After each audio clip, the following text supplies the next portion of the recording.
Thanks for tuning in to Talking Point. I'm your host, Neeraj Shah. Talking Point today, the views of Ashwini Agarwal, founder and partner at Ashmore Investment Management. He joins us right now on the show, and an opportune time to have him considering all the volatility surrounding us currently. Though, Ashwini, you would say that the current seems to be going on for a while now. Yes, absolutely. Neeraj, if you recall our conversation a few months ago, I was sounding very negative back then because markets felt very stretched, and there were all these expensive IPOs coming out where the excitement was much more than what at least we could fathom.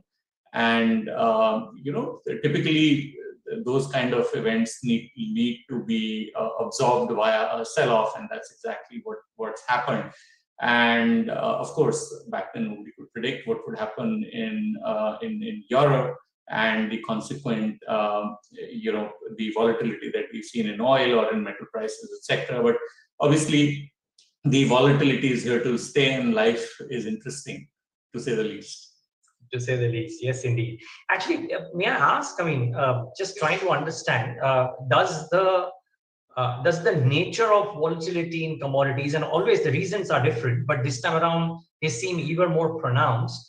Does it tempt you to kind of take a kind of, if you haven't thus far, or if you don't usually veer into that, to veer into the commodity sphere simply because it just is just too volatile for anybody's liking right now? And I doubt if people who play cyclicals as well are able to play this very, very well.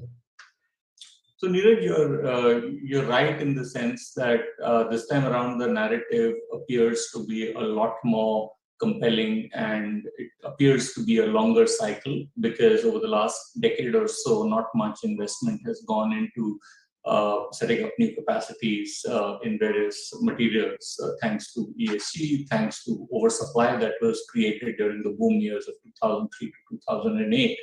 And therefore, the shortages will persist for some time.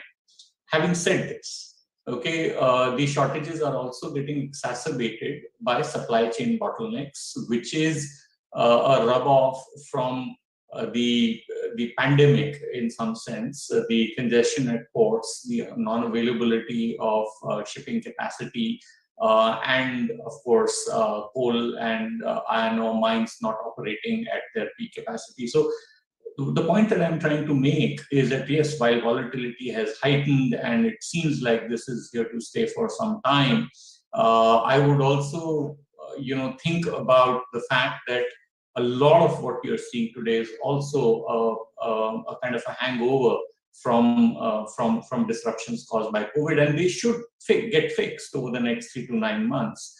Of course, what happens in Russia and whether the materials that come out of Russia and Ukraine or energy that comes out of Russia, will that supply normalize? I don't know.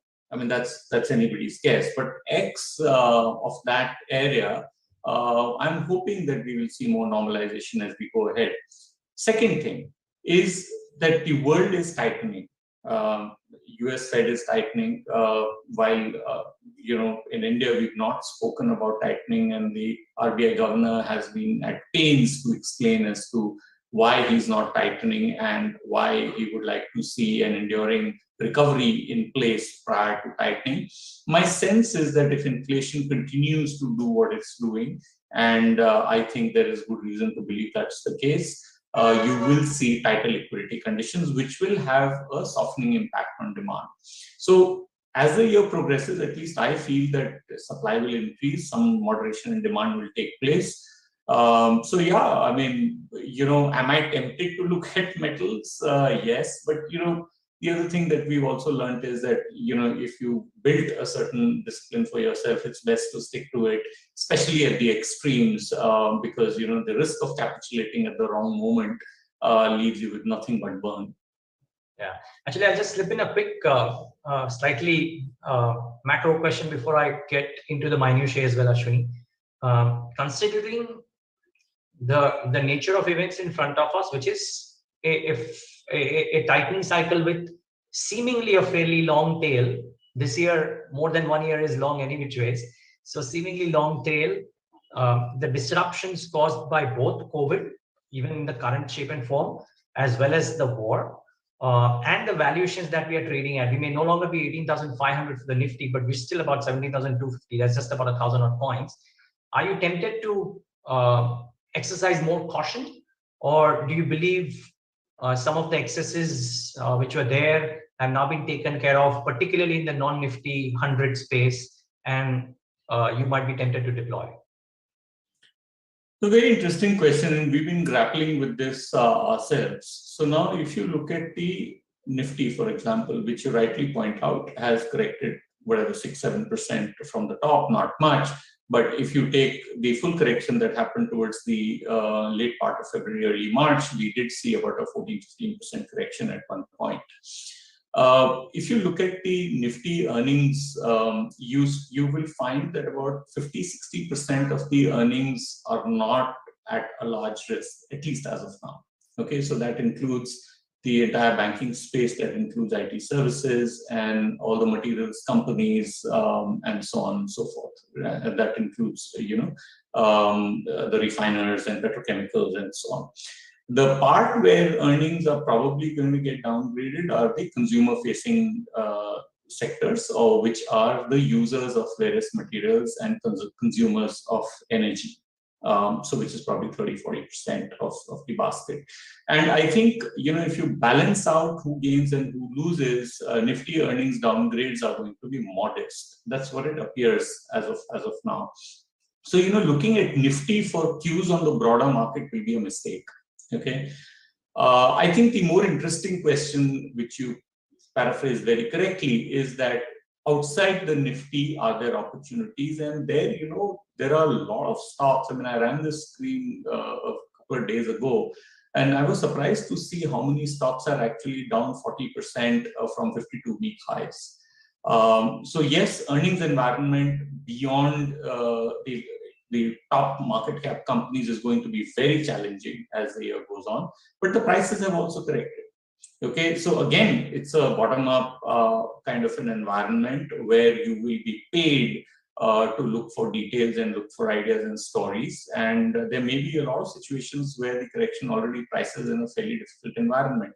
Now, what we don't know is that is this a challenge of tightening liquidity, slowing demand, material prices, etc. Is this an air pocket that we ride through as the year progresses, or is this a longer-term slowdown? I mean, are we at the end of a decadal strong growth post, the global financial crisis, and now are we going to get into a normalization of liquidity world over, which causes growth globally to be at a much lower rate for the next 3 to 5 years? I mean, some people are obviously arguing that yes, that's going to be the case, and there are a lot of arguments that can be made in that direction. But it also depends upon how central banks react to slowing demand. I mean, do they go back to pumping liquidity? Do they keep kicking can down the road as they have done in the past, or will inflation force their hand and keep liquidity tight even as demand softens till the inflation beast is slayed for good? These answers are not very clear at this point. So the way at least we think about it is that 2022, will be a year if you didn't make any money, you've done well. Okay. And it will be a year where you will get a lot of opportunities to sell, a lot of opportunities to buy. So what I would recommend to viewers who are watching this show is that please be nimble. If stocks have fallen 40-50%, take a hard look. There may be an opportunity there. And if something's rallied 30-40%, don't hesitate to sell. This is not a one-sided market where one theme will continue to play for the rest of the year, like what we have seen through the last 10 years, where let's say quality growth or earning momentum or something else has kind of carried the day. I don't think we are in that market anymore. I think we're in a very uncertain market. There are risks all around, but there are opportunities as well. Yeah, I think that's really, really well put, and thank you for that, Ashwini. I think that's really well put. Now let me talk about 2 or 3 opportunities, if you will. Not opportunities, really, but just wanting your sense. So oil is very volatile. Gas prices are going through the roof. Just wondering if a long forgotten, actually, it's no longer forgotten because oil upstream is now front and center, so to say. And none other than Ruchir writing that is oil the new data. So my question to you is, a lot of people still disregard this because the argument around clean energy is so strong that people believe this is a passing phase.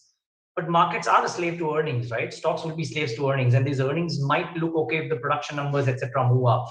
What's your sense on oil upstream? Is it a space to reckon with, or is it in fancy right now and the fancy could die? No, I think oil upstream, could continue to hold up, like for all the reasons you said. That first of all, the supply from Russia is a big question mark.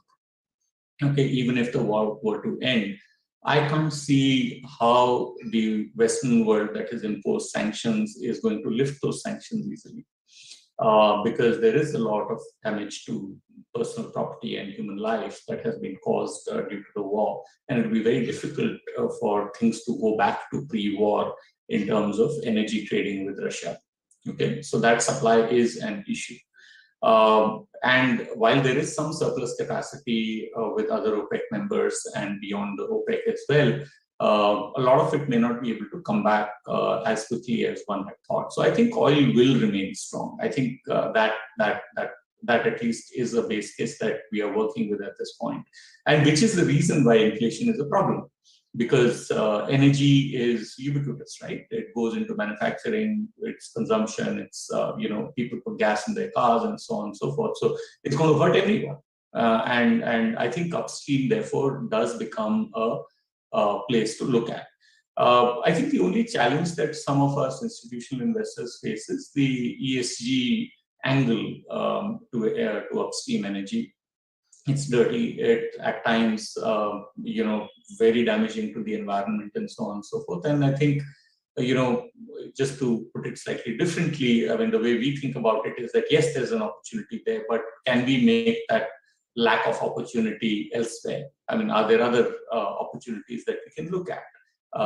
So while we may not be able to go down that road, there are other roads we could go down. So it's something that we are content to leave alone. Wow. Okay. The other space that you mentioned, IT and technology is not cheap, though not uniformly expensive, but largely not cheap. Let me put it that way. But doesn't get impacted. The management's commentaries are very, very strong. Equities keep on getting exhausted, and various of the reasons might. Are you? You may already be invested, Ashwini. I'm sure. I'm just trying to, or let me not say I'm sure. I presume. But are you tempted to put in more money to work in technology, or do you believe there are some hiccups ahead? So I wouldn't add to technology at this point in time, but maybe 3 months ago, the active discussion at our end was whether we should be reducing technology, and that conversation has now morphed into let's leave technology alone. Okay, so we were probably thinking of trimming 3 months ago, and we are no longer thinking of trimming. But I wouldn't add to technology at this point in time because the worry here is valuations. Okay, one of the enduring lessons of investing is that historical valuation bands mean something. And if you look at historical PE ratios for any of the IT companies going back 10 years, 15 years, 20 years, whatever you want, I mean, everything's pretty much trading at the highs on valuations, barring the January 2000 peak, right? So the stocks are expensive. But these are best-in-class management from a corporate governance perspective. Earnings growth is very robust. There is no shortage of demand. We are starting to hear some murmurs that, as the economy slows down, as inflation catches up with both consumer demand and corporate profit margins, you might see some headwinds to tech spending. But I don't know. I don't think, it's that easy because, it's very tough choice to make for a business to not spend on technology because the way of doing business is changing every day and you need to keep up with the rest of the world. So My personal feeling is that business dynamics are going to remain quite strong for the Indian IT services pack. I think the challenge is going to be for them to manage costs, especially wages, and hopefully, the margins will remain intact with a little bit of help from a weaker rupee. So that's where we are at. I'm cognizant valuations are expensive, and which is why we're not adding. But given this uncertain environment, and going back to my initial comments that this year will be a great year if we don't lose money. Okay, from that perspective, I'm willing to hang on to the IT names. Does that argument compel you? Last couple of questions, Ashwini. Does that argument compel you to stay away from autos, which have had nearly 4 or 5 years of relative underperformance? Everybody was hopeful of 2022 being the year where autos come into their own. But I mean, while there are opposing arguments here, what is your thought? I think there's a huge valuation support for autos. You correctly pointed out that sales have not gone anywhere in numbers for quite a while. We still have challenges in terms of whether you call it semiconductor availability, whether you call it raw material prices, softening demand. So those are challenges. But you also have 3-4 years of no growth. And I think, that will start to turn. And the silver lining there could be that food prices are very strong, especially wheat and sugar. And if that translates into higher rural incomes over the next 12 months, you might see, demand recovering faster than what most pessimistic views might suggest at this point. But it's a difficult place to invest because you could make a lot of arguments as to why I think will continue to remain difficult in autos. We are taking some comfort in the fact that demand hasn't grown in India for 3 or 4 years because of COVID and because of various other issues. There is a lot of latent demand out there. So I think it's a question of time, maybe 3, 6 months, 8 months. But you should see better production and demand going through over the next 12 months. And rising rates won't hurt that demand too much, in autos at least. In autos, what happens is that it's a need-based purchase, right? And if you think about EMIs, if EMIs move up or down by a few hundred rupees in case of two-wheelers, or a couple of 1,000 or 2,000 rupees in case of a small car, it doesn't change the decision to purchase. But what I worry about is total cost of ownership.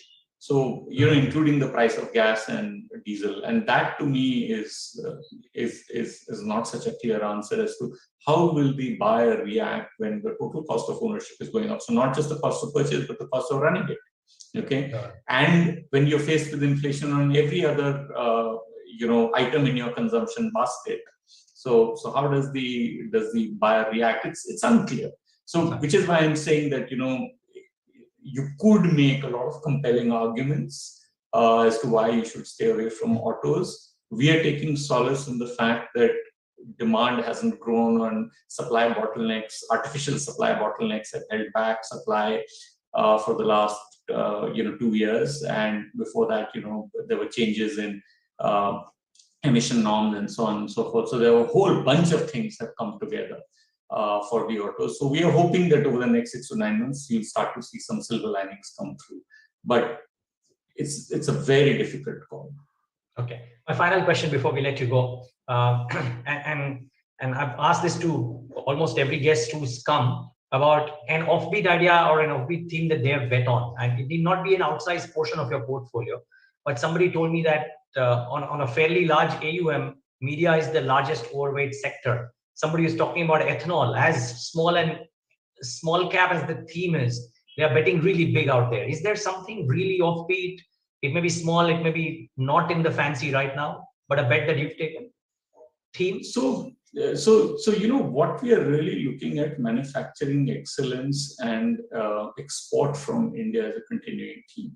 Okay, so while chemicals has got discovered over the last couple of years, there are a lot of small companies whose cost base is competitive on a global basis, and they are increasingly winning share in business on a global basis. So in the short run, you will probably see some issues because they will have a lag in passing on higher costs if they're using inputs that are either energy in the energy chain or in the chemical chain or whatever. So you might have some short-term margin pressures, but I think these are very enduring stories. So, when I look at my portfolio, I find these small nuggets. Unfortunately, I can't take individual names, where we find that, the management is seeing an opportunity on a global basis, and they are gearing up to address that market, and they're doing a great job. So, that's what we continue to be very excited about, and that's something that's there in our portfolio. I mean, and it's across several sectors. It's not just one sector. Got it. Ashwini, lovely talking to you today. Thank you so much for your time. Thank you, Neeraj. Stay safe and look forward to having you more often. Thank you. Take care. Viewers, thanks for tuning in.